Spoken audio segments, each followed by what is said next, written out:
Hey guys, great having the guys back in the building. Obviously a lot of excitement from players and staff. Huge week right here, great opponent in Georgia.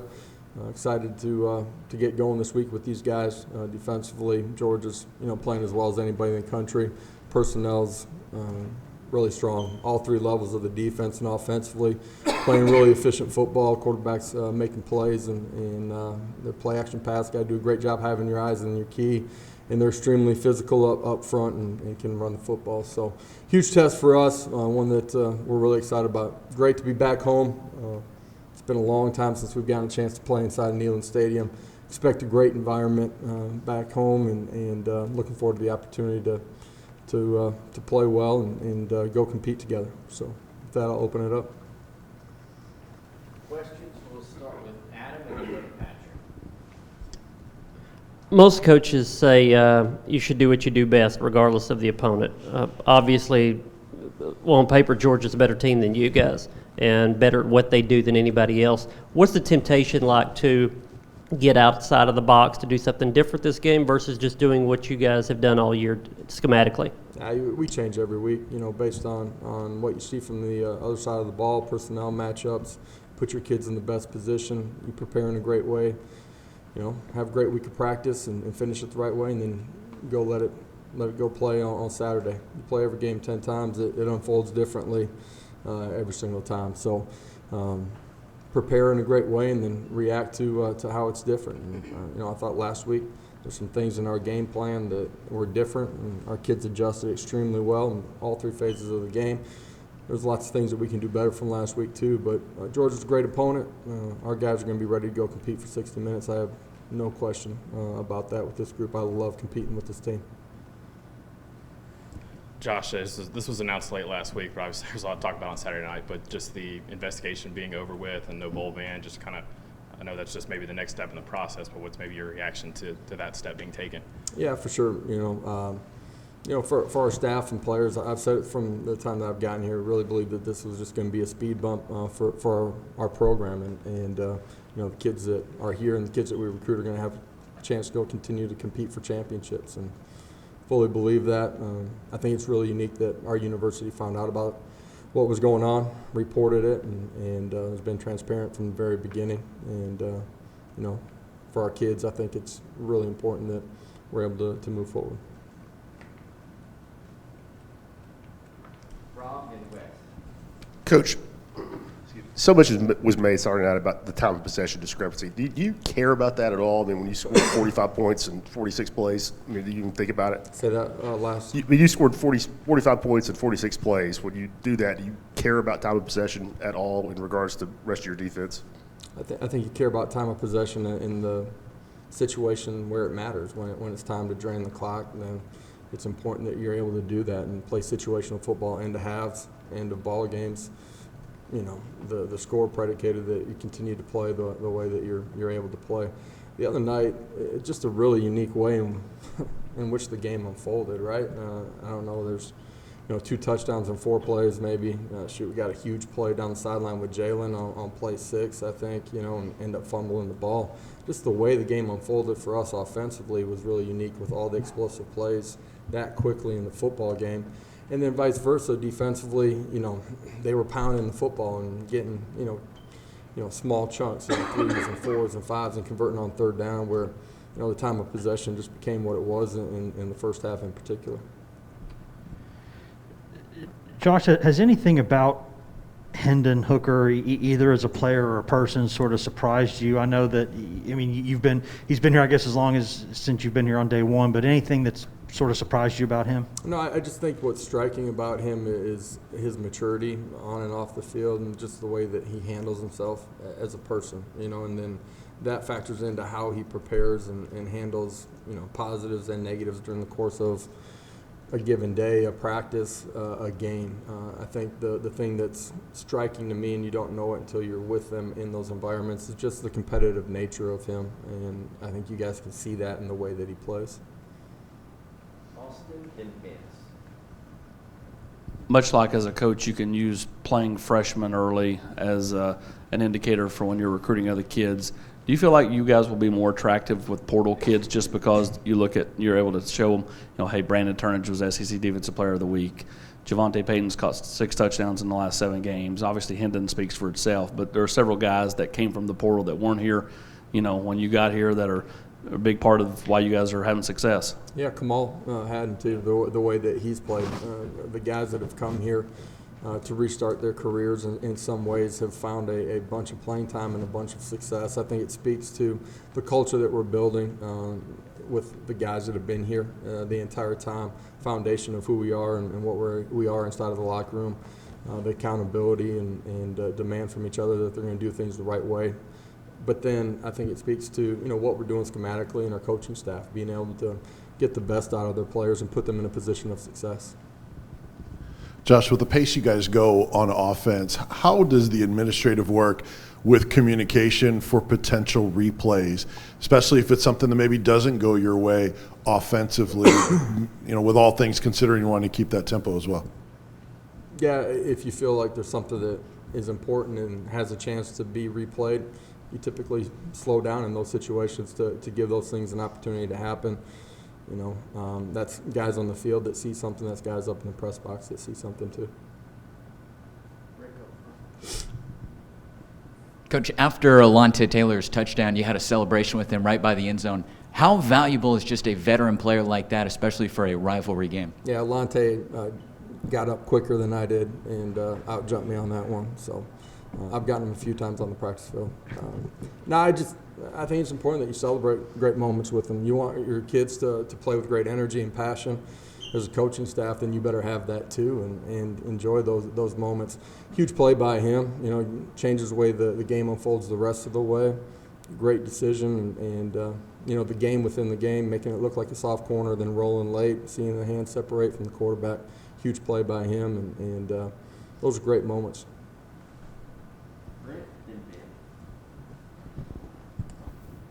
Coach, you had 2 kickoff returns on Saturday night for over 30 yards. What's protocol for Velus back there? Does he have the green light, or is that something that's determined by you guys on the sideline on whether or not you're going to fair catch that? Kind of what's his options back there? Combination of both. The depth of the kick is going to matter too, right, in the decision of when you're bringing it out.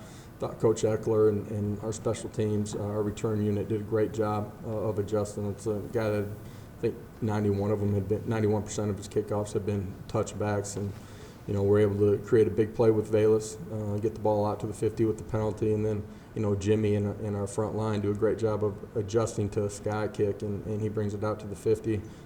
Those were huge momentum and field position plays in the game. Talked about that with the guys today. Last thing, too, on the running back situation, do you feel pretty optimistic where you are with Jabari and Tyon? Because I know they didn't finish the game Saturday. Yeah, I think the guys that got nicked up during the game, Jacob Warren too, we'll find out more as we go through the week, but I feel like those guys will be in a position to help us on Saturday, but we'll find out more as the week goes on. Josh, when you went back and watched the film and talked with Coach Banks, just did you all feel like guys were in position defensively to make plays and they just missed tackles, or was it a combination of missed tackles and not being in the right place? Yeah, majority of it was missed tackles. Some of it's those guys, pushing and falling forward, hitting them at 2 and it being a 5-6 yard gain. Their offensive line, their tight ends, extremely physical. Their backs ran with great pad level too. We got to do a better job this week. Eric, then Adam. Georgia in the front 7, they like to stand up, sometimes go from a 2-point stance, move around, try to confuse the offensive line outside of just being really good to begin with. What have you seen from that unit on tape, and what's the challenge for your big guys up front? It starts with the personnel. They're big, long, physical, athletic. They play with speed. They do a great job of retracing on perimeter screens. You see that show up. When you think you got space, it closes down pretty quick. I don't care if that's in the core or out on the perimeter. They're able to rotate a lot of guys too. The depth of their football team is a big part of their success. Being able to play guys, essentially almost in 50% of the ball game and rotate through. For us, we got to do a great job of getting hat on hat. We got to be physical. That's on the perimeter. That's in the core. We got to do a great job of communication too in their third down package.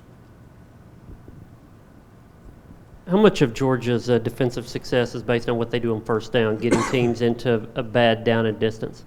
That's a huge part of any defense, right? Where you're playing on your terms in third down in particular, and you know what's coming. You got a chance to pin your ears back and get after the quarterback.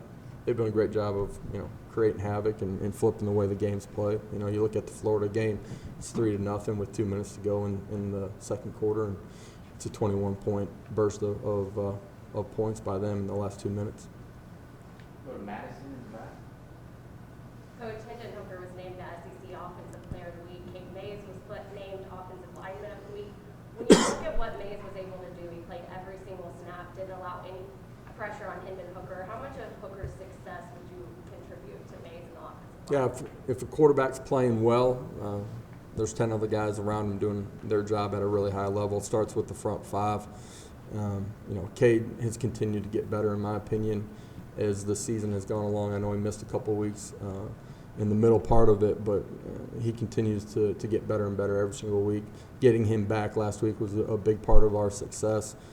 Congratulations to him on the individual recognition, well deserved.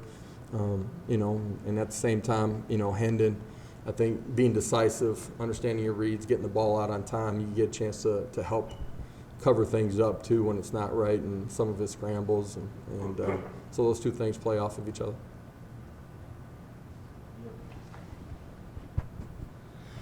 Coach, the defense has had to battle, obviously, numerous quarterbacks that like to get out and run the ball whenever a play breaks down. Is it fair to say that this defense is confident going into a game this week where the quarterback not necessarily known for his scrambling ability, and would they be a little relieved in knowing that fact? I've seen on the crossover tape that I've seen, Stetson can get out and make plays with his feet too. At the end of the day, we got to do a great job pressing the pocket. Got to have lane integrity.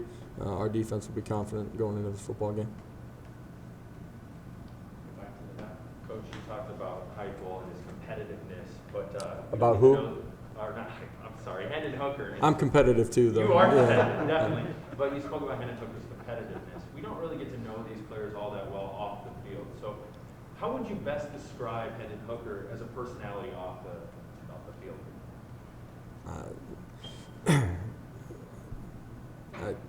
I know this when he's in the building, because I'm not with him a ton outside of it, right? But in the building, highly competitive. Is a great leader for us. I think his personality probably comes out a little bit more when he's outside of the building and away from football. Super engaging with his teammates and everything that I've been able to see. Josh, I know that I'm sure this isn't the plan necessarily, but again, on Saturday, Javonte makes a huge play early in the game, and I think he gets maybe a couple more touches throughout the game. Are things still just flowing the other way after that, or how's that happening? Just the way it unraveled, the way the game ended up being played. That first play, it's a great play by Javonte, making the guy miss in space and taking it the distance. Showed it to the team today. Princeton Fant and Bayless Jones, the perimeter blocking, the strain, not just being a hat on a hat, but straining and creating that space gives Javonte the opportunity to make the safety miss. It creates the space that's needed there. Javonte did a really good job the other night. We'll continue to.